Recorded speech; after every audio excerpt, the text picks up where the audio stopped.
Today I'm going to talk about real estate investing, which is something near and dear to my heart, as I've been a real estate investor for about 35 years. And I will tell you something, you can make a lot of money in real estate, as I have. You can also lose money in real estate, and I have done that too, through the savings and loan crisis in the 90s and the Great Recession. So I got 3 tips for you. Number 1 is real estate is like a business. It's not like the late night ads that make it sound really easy. It's actually, you're going to be finding tenants, you're going to be finding properties, you're going to be collecting rent, you're going to be evicting tenants and fixing toilets. So be aware of that. That's number 1. Number 2 is make sure you understand the finances of real estate, because we're here to make money in real estate. But if you don't know how this works, make sure you understand what is called cash on cash. Cash on cash is your net profits divided by your investment. Maybe you have a $100,000 down payment.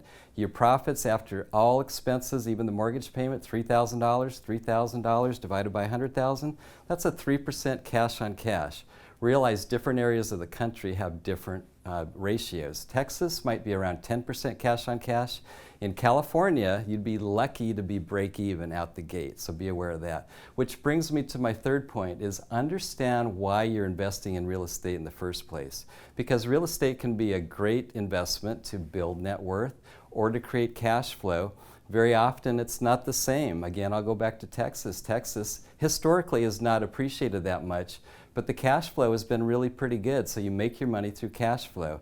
In California, the cash flow has been abysmal, but the properties have gone up in value, and so you make them by appreciation. Realize if that's what you're doing, if you have California properties, for example, when you retire, you're probably going to be selling those properties, because selling the properties is really the only way to access that equity without borrowing against it. And when you sell properties, of course, you can do an outright sale, installment sale, you can do a 1031 exchange into a property that has a better cash flow, or you can do something called a tax-exempt trust. Charitable remainder trust is the real term. Take a look at that.